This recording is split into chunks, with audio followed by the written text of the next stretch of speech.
एक छोटे से शहर में दो दोस्त राज और समीर रहते थे। राज एक सीधा साधा और मेहनती व्यक्ति था, जबकि समीर बहुत चालाक और स्वार्थी था। एक दिन समीर ने देखा कि कुछ लोग पास के पार्क में पिकनिक मना रहे हैं और स्वादिष्ट तरबूज खा रहे हैं।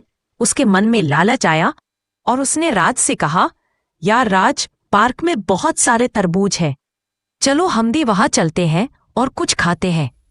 राज अपने दोस्त की बातों में आकर समीर को अपनी बाइक पर बैठाकर पार्क की ओर चल पड़ा। पार्क में पहुंचते ही समीर ने तरबूजों को देखकर खुशी से उछल पड़ा और जल्दी से एक तरबूज तोड़कर खाने लगा। थोड़ी देर में ही उसका पेट भर गया, लेकिन राज अभी भी तरबूज खा रहा था। समीर ने सोचा, राज का पेट तो बहुत बड़ा है, ये तो सारे तरबूज खा जाएगा और मुझे कुछ नहीं मिलेगा।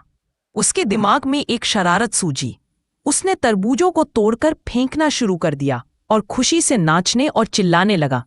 राज ने उसे ऐसा करने से मना किया, लेकिन समीर ने कहा, हमें खाने के बाद मस्ती करने की आदत है। तभी समीर की आवाज सुनकर पार्क का एक सुरक्षा गार्ड आ गया और उसने राज को डांटना शुरू कर दिया।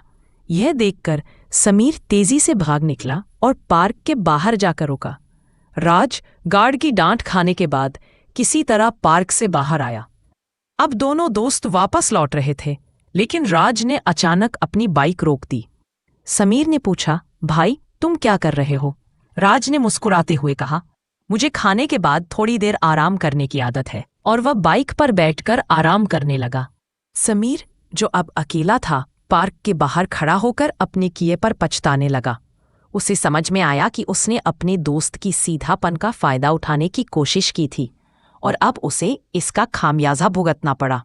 नैतिक सीख हमें किसी को